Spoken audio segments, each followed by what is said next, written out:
at home. Yep. And then a lot of folks are doing live streaming too. So it's Yeah. really, so we are live, live, live, Okay. live. So if you wanted to I'm go and starting. share to your page. Yeah, I'm pulling up my Facebook on my iPhone.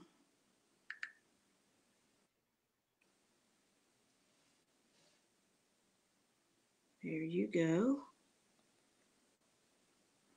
Should I share it or start a watch party? It's up to you. Well, you won't be able to, can you see the comments? You won't be able to see the comments in the watch party. Let me just share it then. Alrighty. Okay. All right. So we are going to go ahead and get started, you all. Go ahead, hit the share button, hit the heart button, hit the like button. Let everybody know that we are on here. We're going to have an amazing time because I Yeah. have an amazing individual that is on here with me. I get to share the platform with Wanda. I love it. I love it. So we just gonna have some candid conversation. It's Yeah. gonna be amazing. And you all write your questions down because if questions come up, I'm sure that Wanda will be able to answer them. And so we're gonna have fun. We're gonna be excited.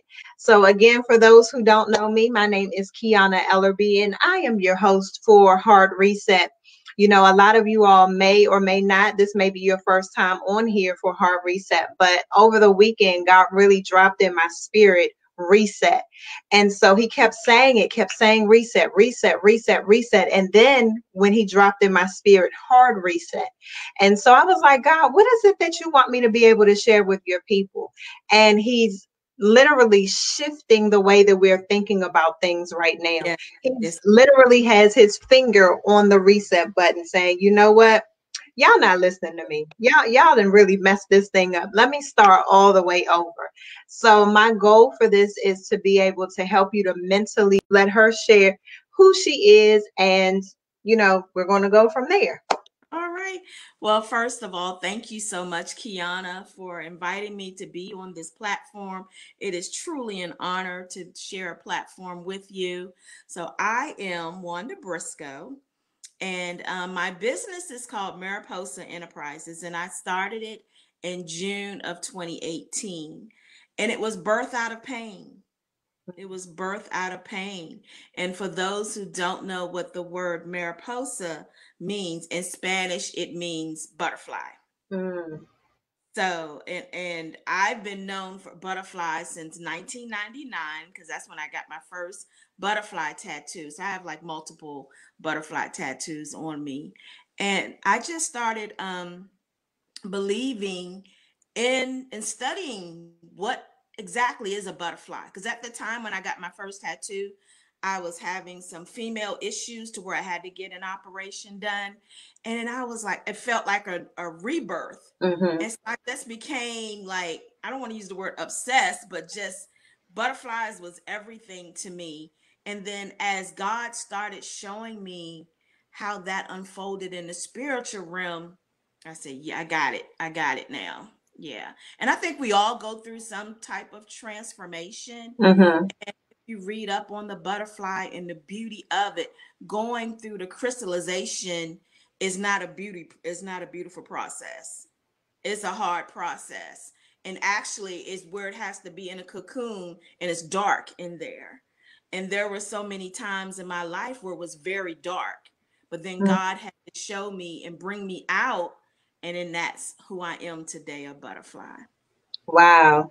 And so when you look at a butterfly, you don't sometimes realize all of the different stages that it has to actually Yes, go through in yes, order to get to be that beautiful. We yes, sit and we watch butterflies, but it's like, yeah, wow, you don't yeah, realize all of the steps that it had to yeah, go through in order to get there for you to see that exactly. beauty. So when even, when we were talking before, it's like, wow, I never looked at a butterfly the way, but once you started to break it down, it's like, Yeah, wow, it does have that many forms. At yes, some point, yes, it's not even in a winged form. It's No, it's totally different. it's totally wrapped in the cocoon, totally wrapped. Yes. Yeah. So I'm excited to have you on here, and I don't know all of your story, but I Mhm. know, just the tidbits that you shared, and I know Yeah. that your life is truly that transformation. So many Yeah. different things have taken Yeah. place where, for someone else, especially if they don't have a relationship with God, Hmm. those things would have taken somebody out of here. But Most you definitely. Yeah. but let kind of speak to, some of the things that you've kind of gone through and during your transformation process. I would say my transformation process, um, most of my things are medical issues. And so at the age of 38 in 2006, I had my first stroke, Mm, TIA. And it was on my left side of the body, and I'm left-handed. So I had to go through occupational therapy. I had to go through physical therapy. I had to learn how to write. I had to learn how to hold utensils. I was on a walker for a while. wow. And it was extremely hard, having, I was a mother, I was a wife at the time. And then years later, at the age of 43, here comes another incident. I get diagnosed with breast cancer, Mm, you know, and it was 4 months, after I left now my ex-husband. I get diagnosed with breast cancer, and I'm like, God, this is a lot. This was mm-hmm. really a lot. And I didn't know where to put those feelings. I didn't know um, how to cry out to God. I just cried a lot. But it was like something, God had put something inside of me to where he wouldn't let me give up. Mm-hmm. Like there was this fight that he had put in me. And so when I would come home from the radiation treatments and everything, I just started journaling. Mm, And that's when my first book came out, and it's called The Fight Within, because I truly was in a fight for my life. I was fighting for my life, and I was fighting for my kids' life, because I didn't want them to be without a mother, because my family had already been ripped apart, and I didn't want, right. anything else, to happen for them. And during that process, the first thing when the doctor tells anyone, you have cancer, you think, am I going to die? That's the Mm-hmm. first thing. So those thoughts did come in my mind, but then God had to show me that it was not a death sentence, that this sickness was not unto death, that it was a life sentence. Because one thing is, women, we are pleasers, Right. sometimes to a fault. Mm-hmm. And I found that that's what I was. I was a people pleaser, and I was just like a caterpillar, just floating, just creeping along, in life, just existing and not living. Wow. And we do that so much as a woman. We just go, you take care of the kids, you work, you have a husband you have to take care of, but then who's taking care of you? Yeah. Yeah. Who's pouring into you when you're pouring out to everyone else? And I felt that everything that I was going through, with the divorce and everything, I was mad at God. Mm, I had stopped praying. I had stopped reading my Bible. I had stopped going to church. And I'm a pastor's daughter, so those are like the no-nos that right. you don't do. But so I just felt that it was God's way of getting me back to him. He's like, I need your full attention because I have some work for you to do.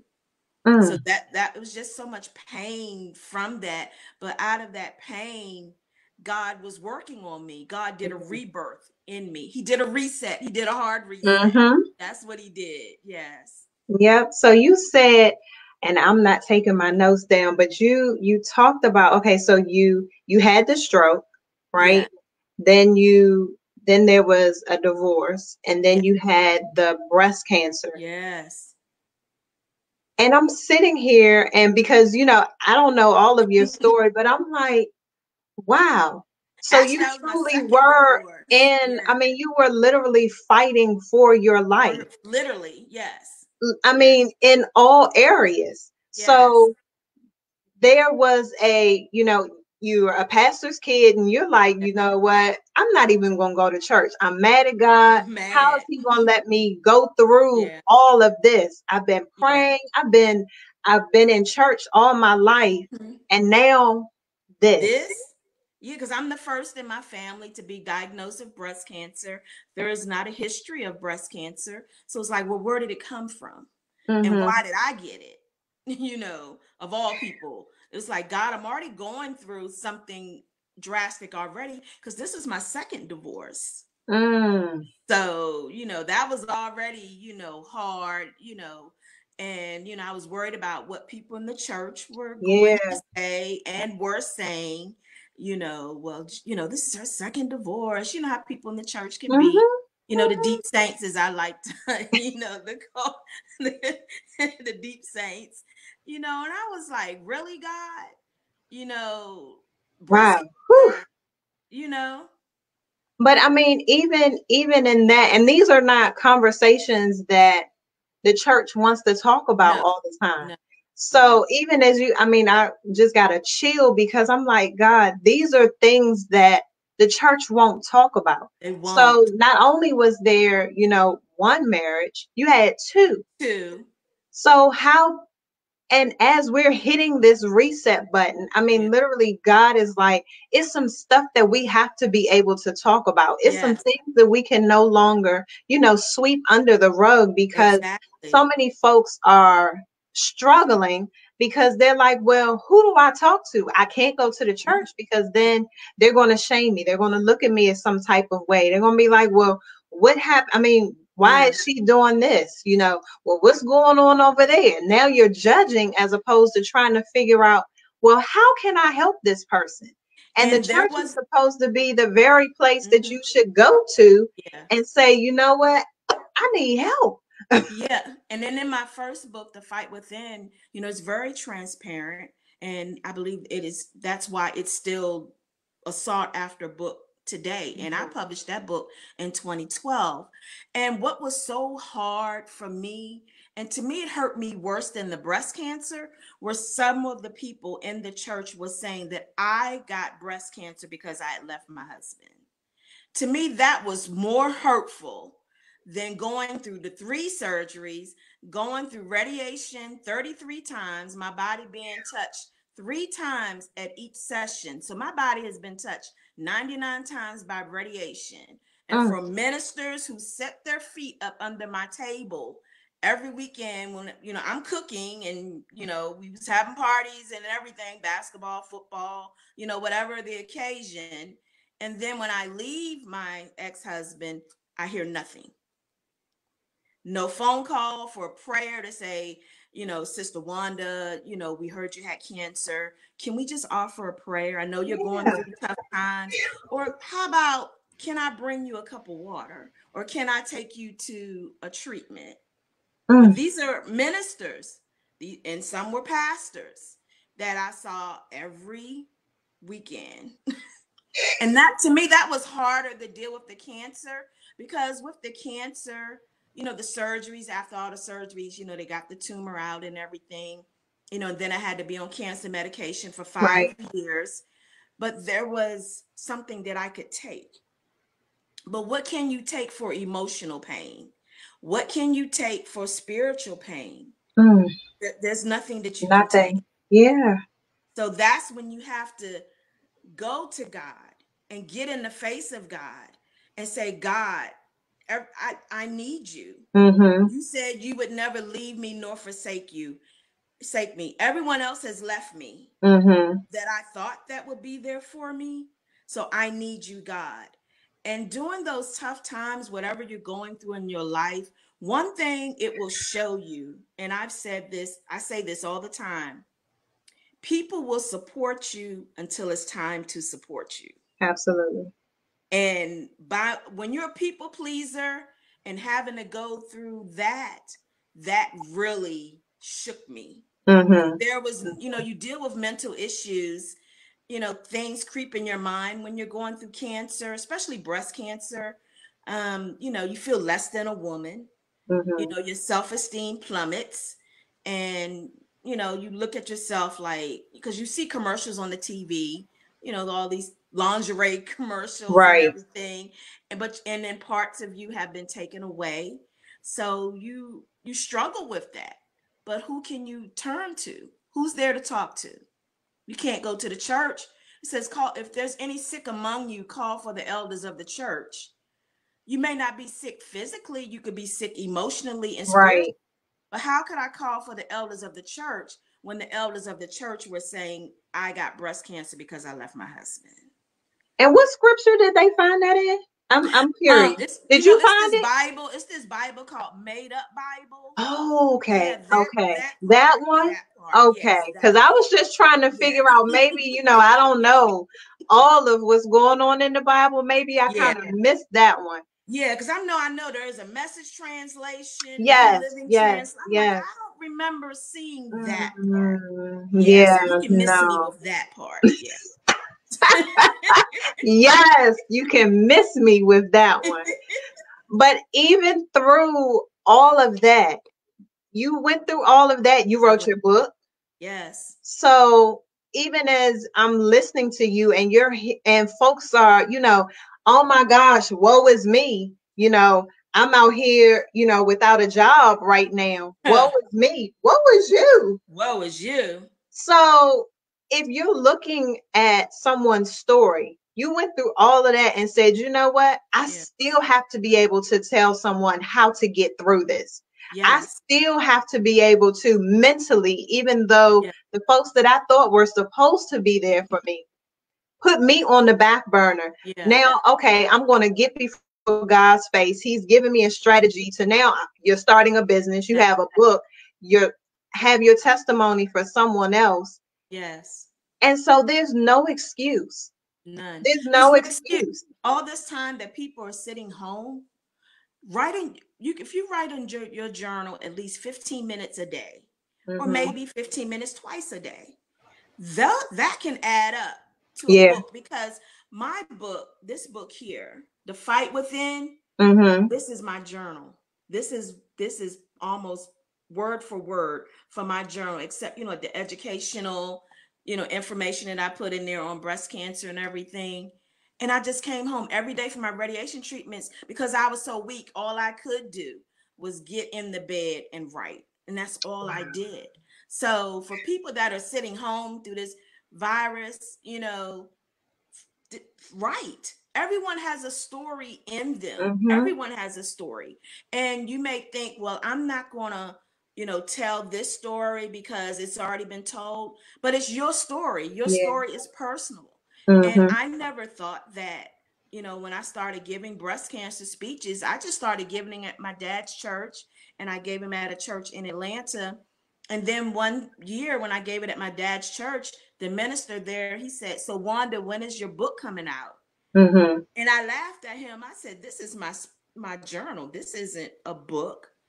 And then God just got things in motion to where a publishing company contacted me, said, "We heard about your story. We want to make it into a book." And I'm like, "It's my journal." I just kept saying, "It's my journal. It's my journal." And they said, "Send us your manuscript." And I sent it to them, and they showed me how to break the chapters Right. down. Because to me, I'm still saying it's my journal. But you were literally somebody's Yeah. answered prayer. Yeah. Yeah. I mean, and so folks who are on here even now, I'm laughing because Tony Moore said, dang, not the MUB, the made up Bible. Oh yeah, that Bible.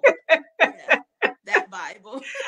But we are literally someone's answered prayer. Yeah, So when you say, well, someone wrote that before, no one wrote your story. no No one one wrote has the gone story. through it the same way that you've gone No, through it. No one no, can write it the same way that you would write it with the no. passion that you have because you lived it. I lived it, and I was like, and then I always say, God got a sense of humor. I'm like, who goes through breast cancer and divorce at the same time? Really, God? Are Mm, you serious right now? And that's how I would get in the face of God, mm-hmm. because I was pissed, you Yeah. know. And I think that we have to be honest with our emotions and how we feel Mm-hmm. with God. I didn't have time to be saying the thieves and the thous. I had to get into God. I need your help. One of my sons was away at college, and then at the time, my youngest son, he was getting ready. He was 13. It was like, how do I call these kids up and say, your mom has breast cancer. How do I'm in Atlanta. My parents live in Maryland. How do I call them and say, I have breast cancer? Mm. Those weren't easy calls to make, and then you're already going through, my whole world had been turned upside down. Right. So, I think that doing all of that, God had to get me to himself, and he had to do a hard reset. Mm-hmm. Because he's like, you need to stop being a people pleaser. He had to, and I always say, God had to show me me Yep. during Yep. that time. And I didn't like what I saw, to be honest. I was like, I was afraid to say no to Mm. people. Regard family members, people walk all over you. And I didn't want to say no because I didn't want to disappoint anyone, but I was disappointing myself. And we do that a lot of times as women because we are nurturers. Mm-hmm. Mm-hmm. But I learned that no is a complete answer. It sure is. And it's okay Period. to say no. And it's okay to Period. say no. Yes. And a lot of I'm, times God can prepare you ahead of time for something and you don't even know that it's coming. And so I want to share this with you. And I wrote inside of this book, and it's dated 9/14/2010. mm-hmm.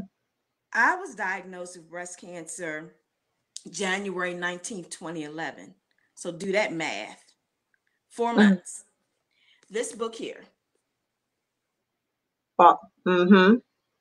And I was like, okay.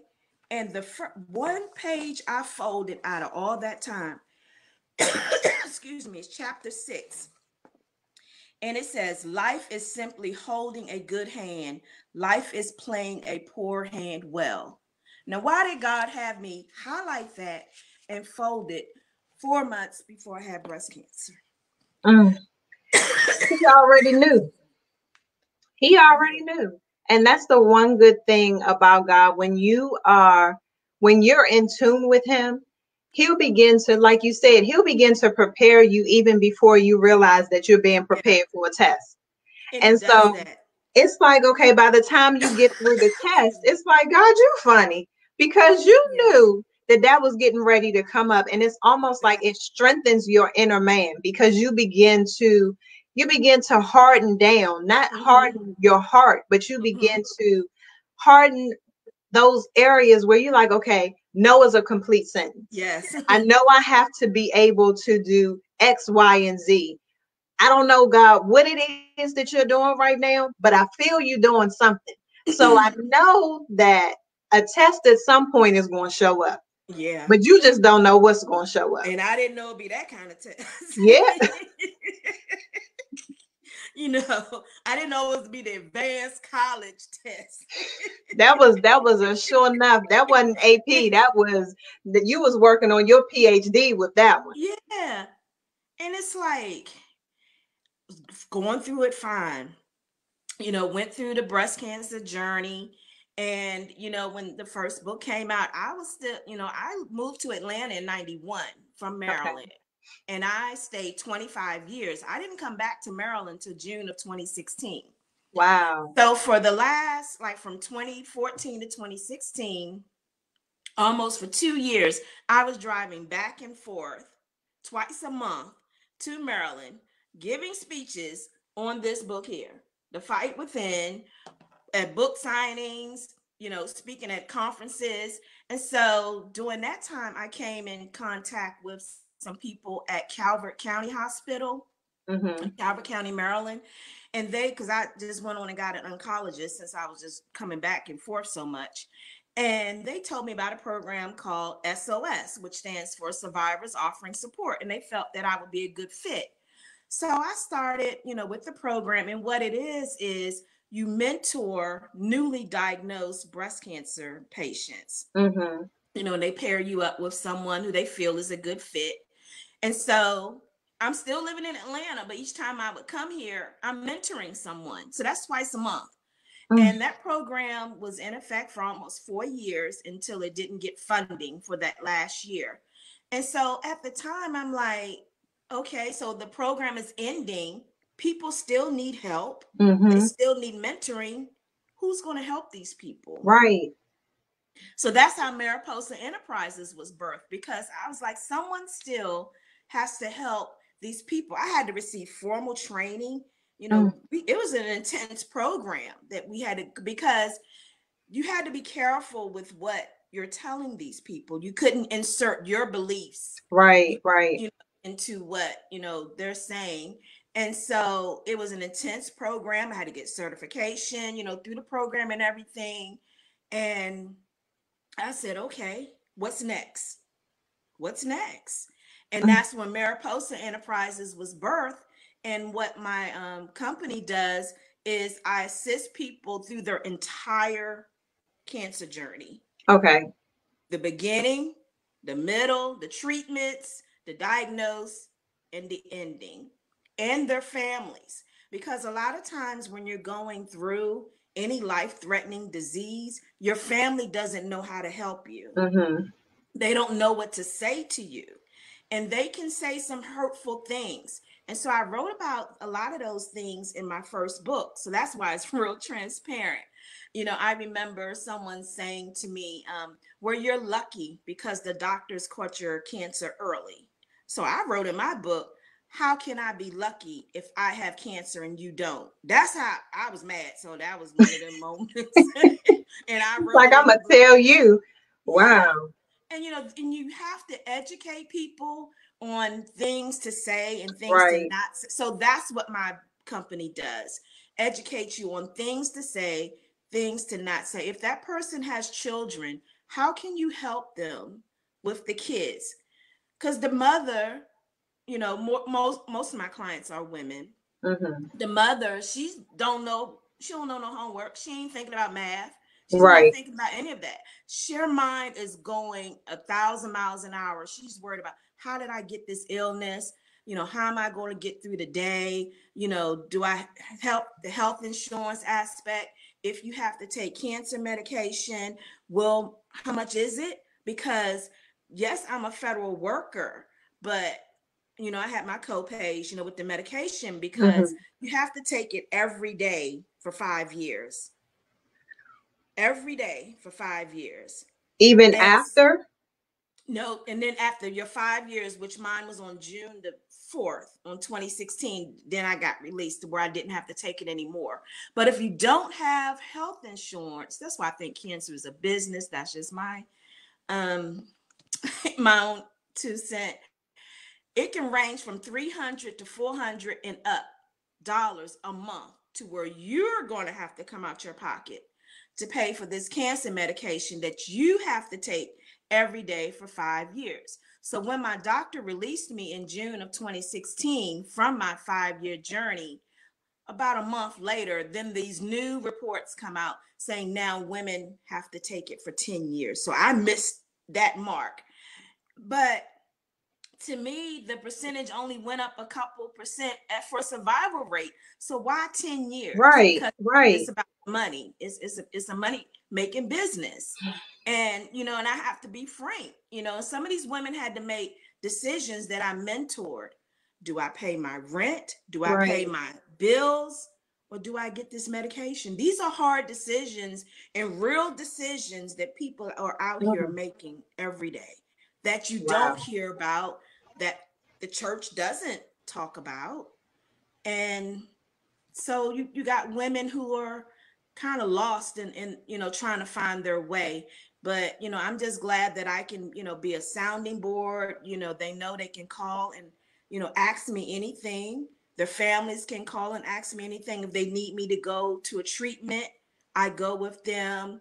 Or I've just gone over people's homes and just prayed with them, or you just sit there.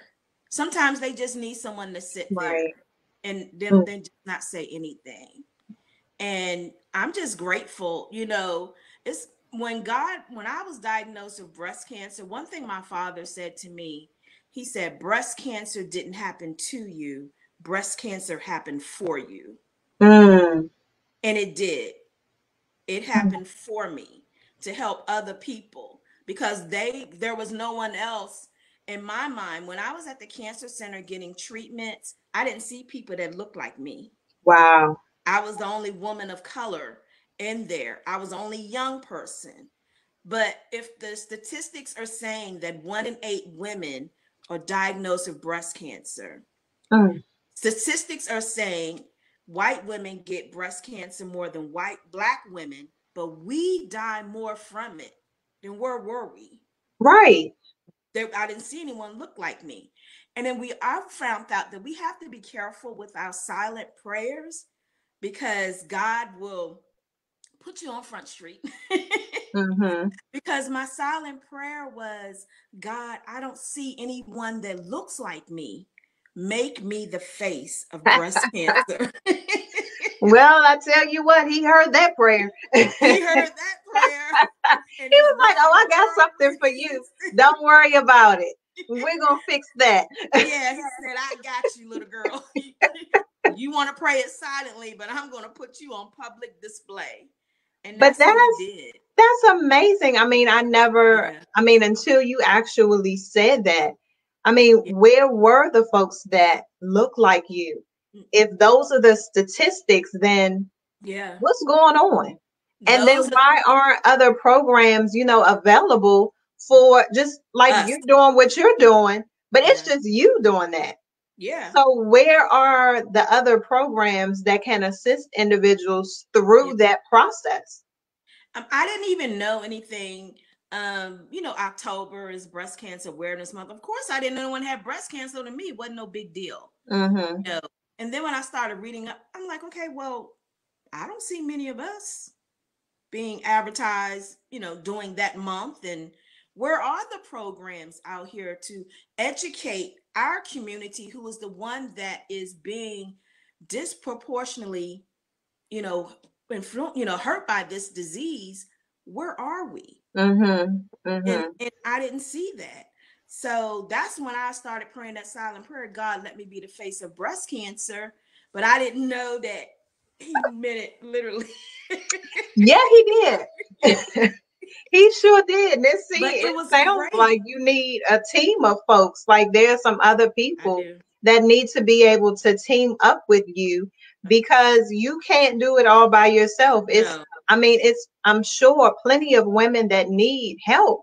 But again, there needs to be individuals who have gone through that and Yeah. you can team up with and say, you know what, as opposed to all of the folks out here who are getting all of the grant money and Yeah. who knows what they're doing with it.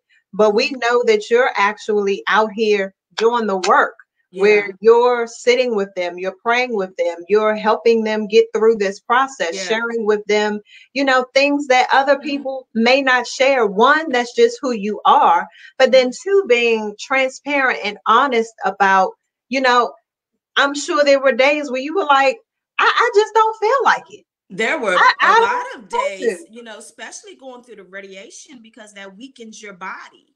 to. And I was just tired, Yeah. and I'm like, I don't want to do this anymore.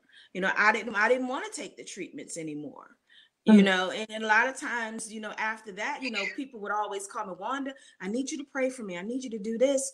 But they didn't know I'm laying on the couch, can't even get off the couch to go to the bathroom. Okay, pray for them on the phone, whatever. And it's Mm. like, y'all don't know what goes on behind closed doors, Mm-hmm. you know. Mm-hmm. But I just felt I had to be there for everyone else, Wow. even during that time. I'm sitting here. I'm like, Lord, I done got on this call with Wanda. I ain't know all of this. But And it's so that's just the beginning of the pain. The real right. pain came in 2018. Okay, so let's speed it. Okay, so you got through that. God was like, okay, I need to make sure that she can speak to women who have gone Yeah. through a divorce. I need her to be able to speak to women not only one divorce but two, but then the fact that she can speak to the fact you have churches who aren't showing up for the folks who Yeah. need them. So No. you went through all of that. So then you went through the breast cancer. So he Mhm. didn't hit you for not to speak. What else did you say? You went through the stroke. Stroke. The So stroke started it. God is like, okay, you can speak to this. You can speak to this. You can speak to this. You can Speak to speak to this. unforgiveness. because there was a lot Forgiveness. of unforgiveness there. I was mad. I'm You know, sure you were. I was pissed. You wrote a book, so then you became a business owner. You're an Yeah, entrepreneur. You went through all of that. And yeah. so then what happened? I went through after even through with the divorce, I went through bankruptcy, I went through foreclosure. I lost everything, Mm, you know, in that marriage. I lost every single thing. Went through custody battles with my son, you know, our youngest son. I have two sons from my first marriage, and then mhm. my second marriage we had one son together. Okay. And you know it was just a lot. And then you know I was started praying for God to send me to Maryland in December of 2010. Okay. I was like, okay, I'm just done. You know, had left my ex. I'm done. I'm going to Maryland. I'm going home. you know. I'm Then packing up my breast stuff. I'm cancer. going Yeah, home. going home. Then a month later, breast cancer comes knocking on my door. Mm, So, you know, had to deal with that, you know, for 5 years. Still, I was going on interviews and everything. I was still driving back and forth. mhm. And I'm like, God, why isn't a door opening for me for a job in DC? It wasn't until on that Friday when in June, when that doctor told me, because I took my cancer meds every morning. He said, "You take it this morning?" I said, "Yes, sir." He said, "That's your last morning. You know, don't take it anymore. You've done your 5 years." Mm, That Monday morning is when I got the phone call from an interview that I had done 3 months earlier in wow. Washington, D.C., that I got the job. I prayed that 6 year prayer. I felt like Hannah, Just crying, praying, just praying. praying. Lord, why? How long? That's exactly how long. And for 6 years, it was like God was molding me. God was teaching me how to wait, Mhm. you know. And then I got that job, came to DC, you know, everything was going fine, you know. And then early of 2018, no, 2018, I started writing another book. But God gave me the title. I'm like, well, God, why you keep doing stuff like years ahead of time? God gave me the title on March 31st, 2016. God gave me 6 words. The storm has a ministry too. That was it. And I did it as a Facebook post, not knowing what it meant. And so, you know how the memories come up, you know, on Mhm. that day. And I'm like, when it came up in 2018 and I started writing, God said, that's going to be the name of your book. Fine. Started writing. God just was, you know, dealing with me. I had my first conference in 2018 called Tragedy to Triumph, and where I was, you know, highlighting other people in the community who had gone through different tragedies in their life and how they triumphed, you know, through it, and everything was going fine. You know, I had rebuilt my credit, you know, and everything. I had started building my own home, and my youngest son, you know, we was talking. He was like, "Mom, I'm going to come up there and live with you." I was excited, you know, getting this house built. You know, my son was going to come up here. And then December 3rd, 2018, I was staying with my parents to save money while I was getting my house built. Right. And I walk in the door and my dad is holding the house phone. You know, they old school, they still have a house phone. And he says, "Daryl is on the phone." I'm like, what? Now, I hadn't spoken to my ex-husband in 8 years. Mhm. Why is he calling y'all and then on the house Right. phone? And he was asking my parents, "Do y'all know where Wanda is? I need to talk to her." And he didn't know I was living with my parents. And so I get on the phone and he says, "Our son was just killed." All I remember, I hit the floor. That's all I remember. I don't remember anything else. Our only son together, the age of 22, December 3rd, 2018, was murdered. So my dad said, "Pack some stuff. We drive into Atlanta." Mm, This was on a Monday. We drive to Atlanta. By the time we got there, they said, "Go straight to the funeral home." I ain't never had to do none of this stuff before. They was already there. So the last time I saw my ex-husband face to face, we were at a divorce hearing. And now we're for our son. My God. Now that's pain. That's pain. There no communication. We had no communication at all. Mm. Wow. And it was surreal, having to go through that. But at the same time, that the death of my son reconciled us as far as forgiveness. Right. Because at my son's funeral, he apologized. Mm. It took 8 years. I got that. I got that apology. And I remember telling someone very close to me, she told me, she said, God said you're going to get your apology. And I said, no, I'm not. Mm. He's not going to apologize. And she said, yes, he will. I never thought it would come that way. But when he did, it was like a weight was lifted off my shoulder. And then I didn't want to write anymore. After that, it's like I went into a deep depression. I didn't want to write. I didn't want to do anything. But in the back of my mind, when I could hear my son, when I told him I was writing another book, and he was like, Mom, I'm so proud of you. I'm so proud of you. So I finished the book. Mm. And this book here, The Storm Has a Ministry Too, came out in May of 2019. 2 months after that, I meet with a playwright, and he signed on to turn that book into a stage play that will be coming out on October 10th, 2020. And so a lot of times what we're going through, that hard reset, is not always for us. It's for someone else. Because Yes. if I didn't finish that book, it wouldn't be helping people. That's right. It wouldn't. And I remember telling the publisher, I said, there's one chapter that I need to write, but I don't know what it is. And I had told her this in November of 2018. And she said, Wanda, God is going to give you the name of the chapter by the end of the year. Okay.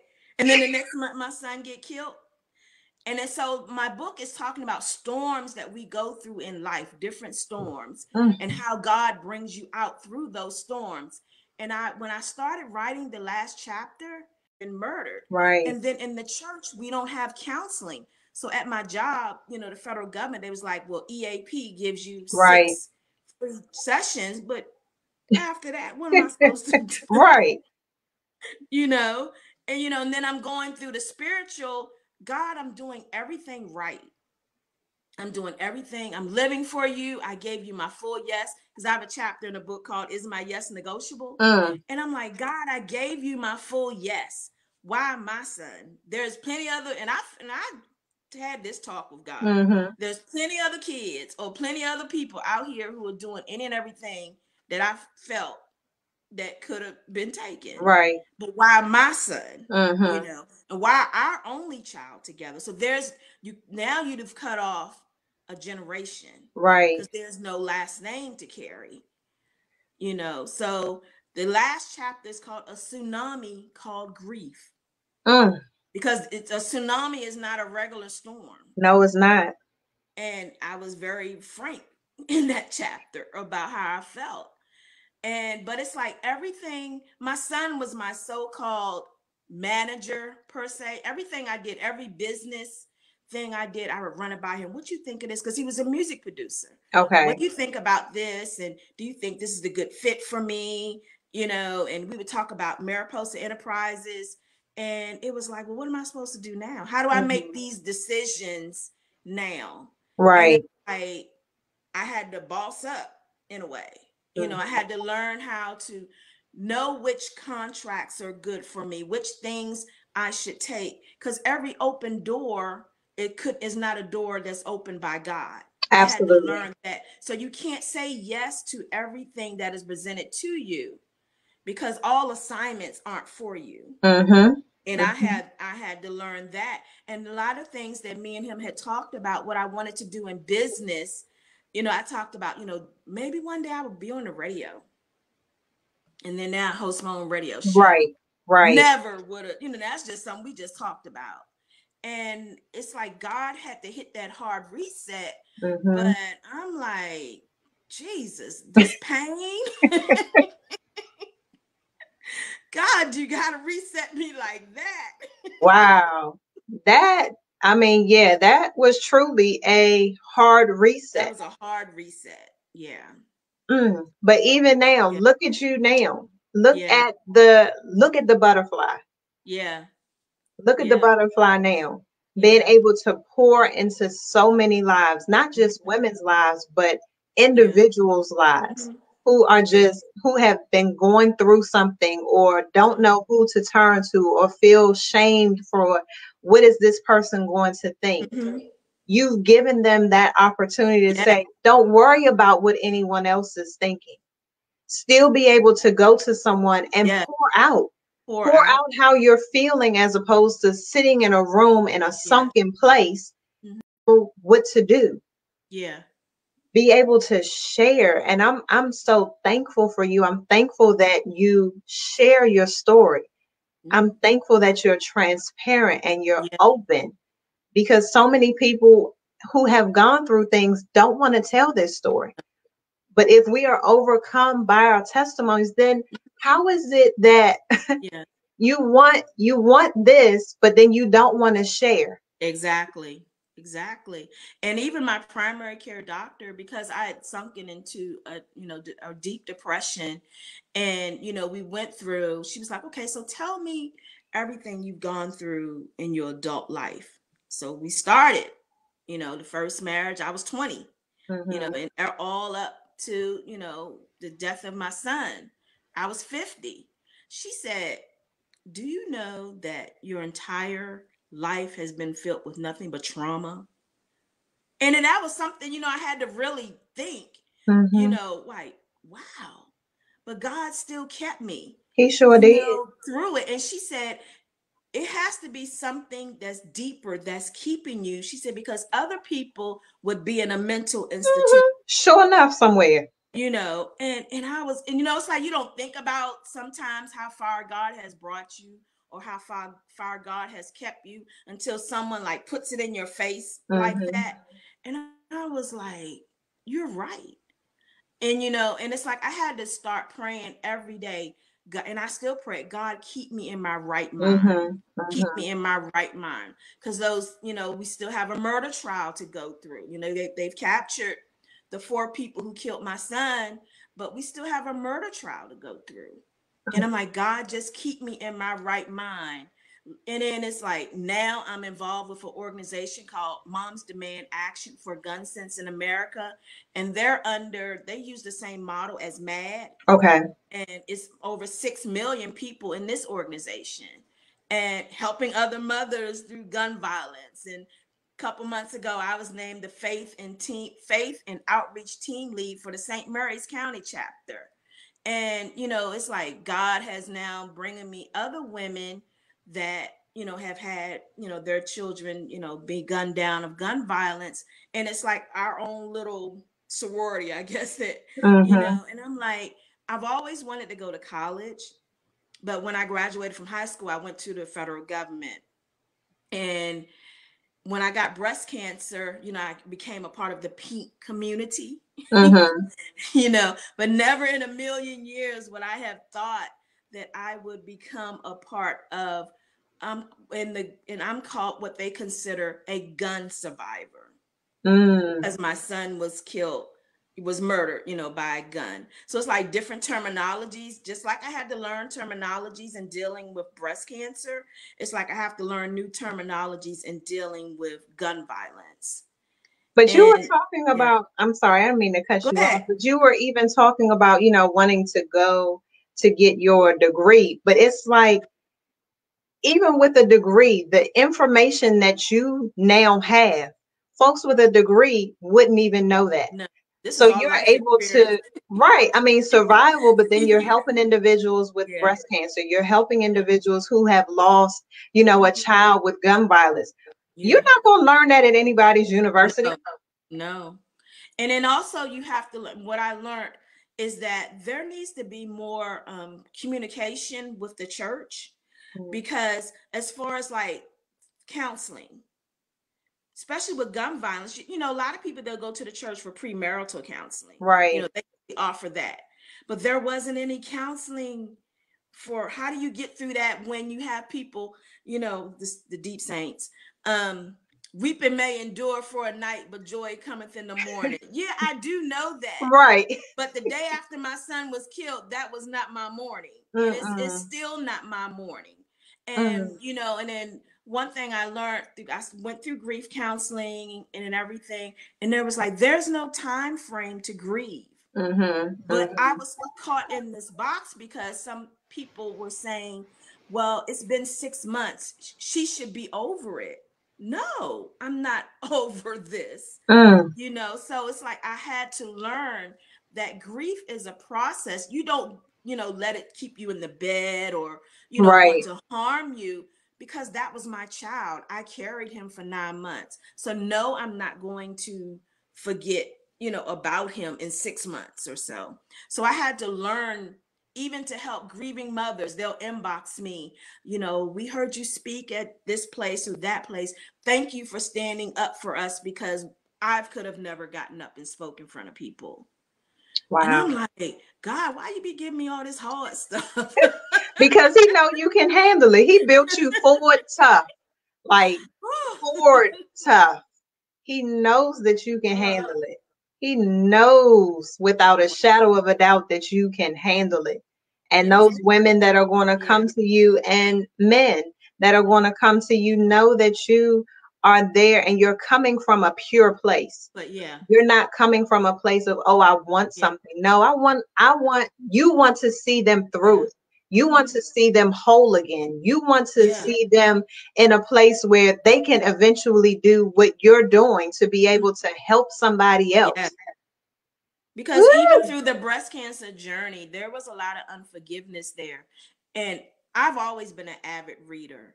And so I just started educating myself on things. And I just, there was a lot of unforgiveness. So I had to learn how to forgive myself and then release it.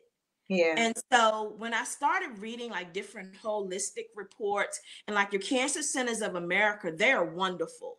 They offer counseling for the entire body. They do a lot of holistic counseling. And one of the classes they have is on forgiveness. Mm. Because a lot of times, and this is a report where people go back and forth, unforgiveness, and they talk about it in scripture, the root, that bitter Right. root, Mm-hmm. and that's the root of a lot of your illnesses. And so when I'm meeting with a woman who has breast cancer, it's kind of, I guess I'm kind of like a doctor, a psychologist or something in some way, because I said, well, tell me, is there any unforgiveness there? Mm-hmm. 99.9% of the time it is. Mm-hmm. And Mm-hmm. if you don't release that unforgiveness and that bitterness, you are not going to get well. And I let Mm-hmm. them know that. And I'm like, but I had to go through that. I had Mm-hmm. to learn about unforgiveness and release that. And so in 2013, I just started writing on unforgiveness, not even knowing why.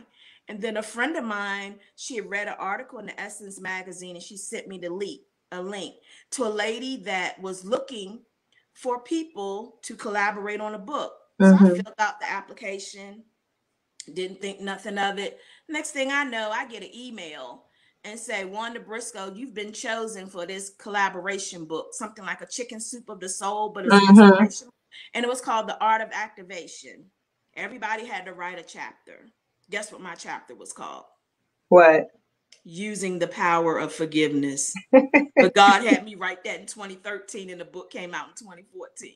Lord, you can't tell me God don't have a sense of humor.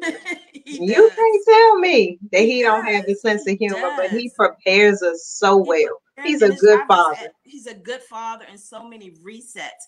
It's like, okay, I had the strokes. Reset from that. Got through that, went through the occupational therapy, physical therapy. Had to learn how to write with my left hand. Never thought the left hand would I write books with. Right. Reset breast cancer. Reset 2 divorces. My son's, it's been 15 months since the death of my son. I'm still resetting. Mm-hmm. And that was a hard reset. But that's to let you know that God can use your broken pieces. Come on A now. lot of times we think we're too broken. Or no, God, you can't use me because I've done this in my past, or I've done that in my past. But those are the things that God wants to use, because people will embrace this. Like, oh, she's Yes. transparent. Yep. It's time out for the fakeness. Come on And now. I remember Pastor Michelle Green, when I first got breast cancer, and she let me speak at the church.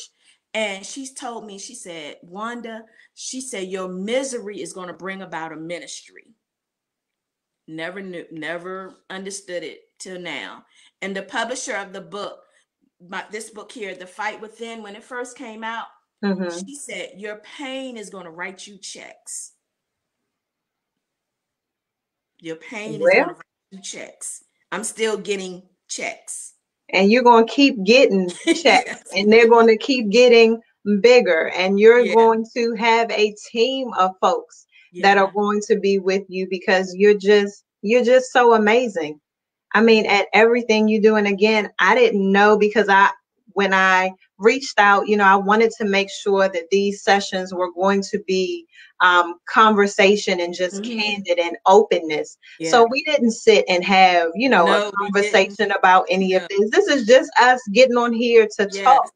But Yeah. this is where this hard reset is coming from. Yes. People need to be able to see the pureness. People Yeah. need to be able to see the transparent, because that's what's going to draw them in. And Yes. so, as we're hard resetting right now with this whole pandemic, the church is even going to wake up. And I Yeah. was saying this even on the prayer call today, that it's going to be some churches that their doors are not going to They're open not going again, to reopen. No. because the folks' eyes are now being open to what's true and what's Yeah. pure and what's real. And so, just like with folks like you and I try to be as open and transparent, sometimes maybe too transparent and open, but I know that it's coming from a pure place. Yeah. I know that, if you're listening, to be able to hear this Yeah. information and to receive it, and to know that, again, your storm, it's just another chapter in your Yes. book, that you really have to be able to turn that page and say, you Yeah. know what, I'm going to be someone else's blessing. I'm going to share what I went through. Yes. The Yes. churches are going to have to open up and say, you know what, we're going to have to find people that can come in to share this information. And I know even my Yes. sister was on here earlier, Derica, where her ministry, well, I call it her ministry, but it's her business, is Black and Missing. Where are the Oh, places that are coming in, to be able to talk about this even in yes. the church? So it's things that we have to be able to do, is resources that we need to be able to pull, Yes. and they're right here. The They're people right are here. right here, but don't turn them away. Yeah. They're needed. They're And truly needed. they truly need it. And it has to come from a transparent Yeah. place. You can't sugarcoat pain. Mm-mm. You cannot You can sugarcoat try. pain. You can try, but it's gonna come through. It's gonna seep through, you Mm-hmm. know. And that's what people need. They need people that are transparent. Okay, well, she went through that. She wrote a book. Well, I can get through it too. Yeah. Maybe that could be their reset. While you're home, we don't know how long this thing is gonna last. It's gonna last past Easter, as some think it won't. But yeah, that part, it's gonna last past Easter. So write in your journal. If you don't have a journal, just get some paper Mm-hmm. or the note section. The iPhone has the note section. Mm-hmm. Write something. There's something that needs to be birthed. Because I always say my favorite scripture is Isaiah 66:9. Mm-hmm. I will not cause pain without allowing something new to be born. God showed me that scripture when I was going through breast cancer. When I started asking him why, why am I going through it? I will not cause pain without allowing something new to be born. And through each thing where I've had to have a hard reset, something was birthed. My God. Something was birthed. My God. So let's just think about all of the births that are going to take place from this hard Yeah. reset that God has done. I mean, Mm-hmm. he's literally shut everything down. And Yeah. so we have to take, advantage of it. Let's take Yeah. advantage of being able, like you said, to just write. Even if you're having a conversation with God in your writing, write to Yeah. the Father. let him know how you Let feel. him know. Yeah. Like if you're mad, write it down. Say, Write it down. girl, You know look, how, man, yeah. I'm mad. Yeah, like in And middle tell him school, why. yeah, you know how people used to write, the little love letters. Do you like me, or do you love me? Yes or no. And Yep, people used to write letters before everything was texting. yep, Write that letter out to God. Let God know how you really yep. feel. And then while you're home, not only write in journals, but do vision boards. Make Mm-hmm. it plain. Write the vision, make it plain.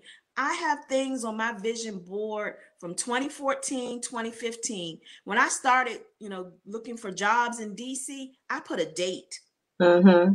on when I wanted to be in DC. That I got that job that year. Amen. Got that job that year. And there are some things that I had put when I first started writing my book. I want to meet Steve Harvey. I want to meet Oprah. I want to be on TV. I want to do radio. That stuff was in 2016. I Mm-hmm. got on the radio in 2019. So write that stuff down. You don't know how God is going to open up them doors, or That's what right. place he's going to put you in to reset you. We're in a reset situation right now. And everyone needs to look at themselves, do a self-examination, and do some hard resets and birth some things in this season. Amen. Yeah. Amen. Well, I think that's a good ending point right there. It's a hard reset season, but you said it. Yeah. I'm not even going to come back behind you and say anything else. Yeah. I just thank everyone for getting on today. Wanda, thank you so much You're for welcome. coming on and sharing. And for folks who want to be able to purchase your book, where can they go? The books are on Amazon, or you can go to my website, which is www.wandabriscoe.org. That my beautiful website that got butterflies on it, that was designed by Keona. You designed the most beautiful website. And so you can order my books on there. You can click on the events tab. It has everything that I'm doing, where I'm going to be speaking, and any of my engagements. You can join my mailing list to get my newsletter every week. I announce who's going to be on my show every week through the newsletter. So yeah, get those books. It'll bless you. It'll bless you. Amen. Yeah. Amen. So you all have an amazing evening, and come back and watch this replay Yeah. again because you all need to take some notes. I know that I'm going to go back and watch. But again, good night. Y'all have an Good night, awesome evening. everyone. Have a blessed week. Bye. Bye. Yay!